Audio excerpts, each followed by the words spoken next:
And Eve, I think, was an absolutely key person in lifting Paralympians from being a sort of people that weren't taken that seriously, sadly. Eve changed all of that. If you'd been designing a person somehow, if you'd been able to design a person and say, we want this person to be the figurehead of our sport, we want this person to win the hearts and minds of New Zealanders, you would have made Eve Rimmer. To me, she, without question, she was a trailblazer. There's no other word for it. So this is a photo of Mum leading the parade at the first game she attended in 1968 at Tel Aviv in Israel. She's actually leading the parade there, and she was the only, first and only woman in the New Zealand Paralympic Team. So yeah, I guess that was a big deal, so they put her up front. She won New Zealand's first ever medals. So she won 4 medals, and on return to New Zealand there was a big contingent of media to meet her at the airport. And we realised then that, yeah, she'd done pretty well for not quite an ordinary mum. No. Hi, I'm Phil Gifford, and I've worked as a sports journalist for 60 years, and I've been very lucky. I've met a lot of wonderful sports people and a lot of wonderful people. I've never met anybody that impressed me more than Eve Rimmer.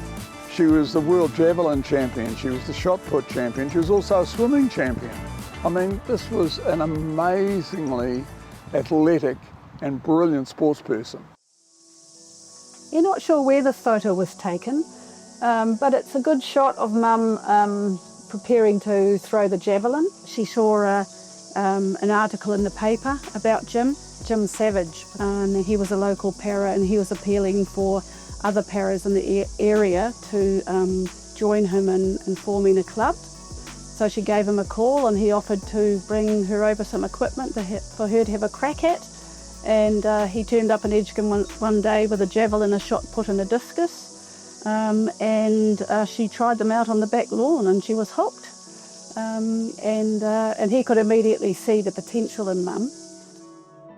She tried to make it better for other people by going out there and talking at all these events. She used to spend hours and hours travelling around the country, and in those days you did it all for a petrol voucher and a night in a motel, all trying to promote the cause of paraplegics. She was one of the most impressive people I'd ever met, and I was so grateful that I had the chance to meet her through the speaking. She didn't want sympathy, but she wanted understanding. She wanted people to understand some of the difficulties that people faced. When people saw people in wheelchairs with an able-bodied person, they would speak to the able-bodied person because they would think there was something not just physically wrong with the person in the wheelchair, but maybe mentally wrong, and they couldn't understand you. Back then, the idea of making sure there was proper access for people in a wheelchair to go into a public building or things like that was given virtually hardly any notice to it. So I think that would be possibly one of her main legacies, that she made people realise that a person in a wheelchair is still a full person. Is still a person with a massive personality, with still a person with an amazing life to live.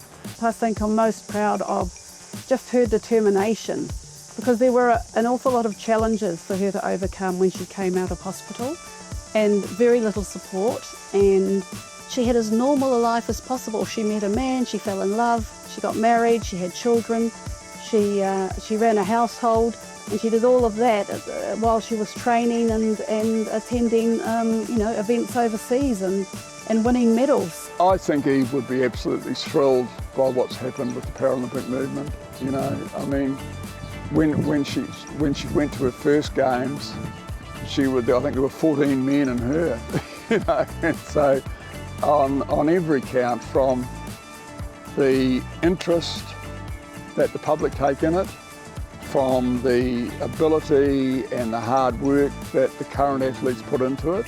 I think she might be a little bit surprised at how well it's gone, but I just know she would be absolutely delighted with the fact that para-sport now has its rightful place on the stage in New Zealand. She would be blown away, I think, because there's so much more awareness of para sport and what paras can do in sport, And in those days, she didn't have any role models. She had to do it all for herself. And she certainly showed other people how it could be done. So, yeah, I think she'd be pretty blown away by the Paralympic movement today.